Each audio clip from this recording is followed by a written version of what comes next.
ইউক্রেনে রাশিয়ার সামরিক অভিযান শুরুর পর থেকেই কিয়েভকে বিপুল সমরাস্ত্র ও গোলাবারুদ দিয়ে সহায়তা করছে পশ্চিমা দেশগুলো। মস্কোকে পরাজিত করতে ধাপে ধাপে সব ধরনের আধুনিক যুদ্ধাস্ত্র নিয়ে মাঠে নেমেছে জেলেনস্কির বাহিনী। রাশিয়ার যে সেনা সর্বপ্রথম মার্কিন নির্মিত F-16 যুদ্ধবিমান ভূপাতিত করতে পারবে তাকে বিশাল অঙ্কের অর্থ পুরস্কার দেওয়ার ঘোষণা দিয়েছে মস্কো। রিপোর্ট টাইমস অব ইন্ডিয়ার।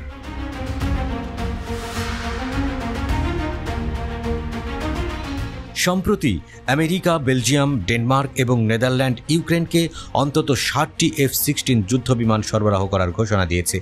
চলতি বছর শেষ হওয়ার আগেই এসব বিমান সরবরাহ করা হবে। চলতি জুলাই মাসের প্রথম দিকে নেদারল্যান্ড সরকার ঘোষণা দিয়েছে যে তারা খুব শিগগিরই 24টি F-16 বিমান সরবরাহ করবে।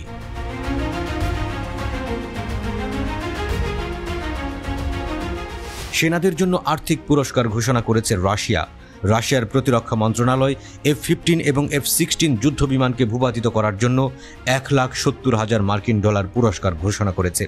এর আগে ট্যাঙ্ক ধ্বংস করার জন্য পুরস্কৃত করা হয় রাশিয়ান সেনাদের। রাশিয়ান প্রতিরক্ষা সংস্থা ফোর্স রাশিয়ার প্রতিরক্ষা মন্ত্রণালয়ের মাধ্যমে এই ঘোষণা দেয়। ফোর্স রাশিয়ার প্রতিরক্ষা সরঞ্জাম তৈরি করে এবং পুরস্কারের বিষয়টিও দেখভাল করে।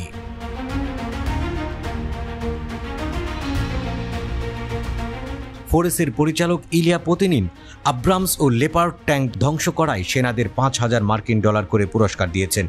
ন্যাটোর ট্যাঙ্ক ধ্বংস করার জন্য পুরস্কারের ব্যবস্থা রেখেছেন রাশিয়ার প্রেসিডেন্ট ভ্লাদিমির পুতিন। এবার আরও বড় পুরস্কার দিতে চায় রাশিয়া। ন্যাটোর যুদ্ধবিমান ধ্বংস করলেই মিলবে মোটা অঙ্কের অর্থ। এর আগেও ফোর্স পশ্চিমা সামরিক সরঞ্জাম ধ্বংস করার জন্য রুশ সেনাদেরকে বিভিন্ন সময় পুরস্কার দিয়েছে।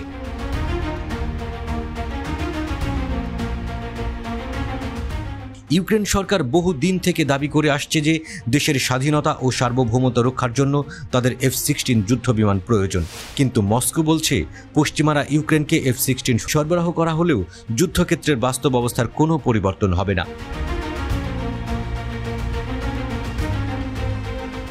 ইউক্রেনের কাছে F-16 যুদ্ধবিমান সরবরাহ আগের অস্ত্র সরবরাহের মতোই পরিস্থিতি পরিবর্তন করবে না বলেছেন খেরসন অঞ্চলের গভর্নর ভ্লাদিমির সালদো। তিনি জানিয়েছেন, আমি মনে করি যে কিয়েভ সরকারকে সরবরাহ করা F-16 MiG-29 এর চেয়ে ভালো নয়। ইউক্রেন ইতিমধ্যেই ফুরিয়ে যাচ্ছে। আমাদের সেনারা আগের সব ধরনের শত্রু প্লেন ধ্বংস করে চলেছে এবং F-16 এর জন্যও একই পরিণতি হবে।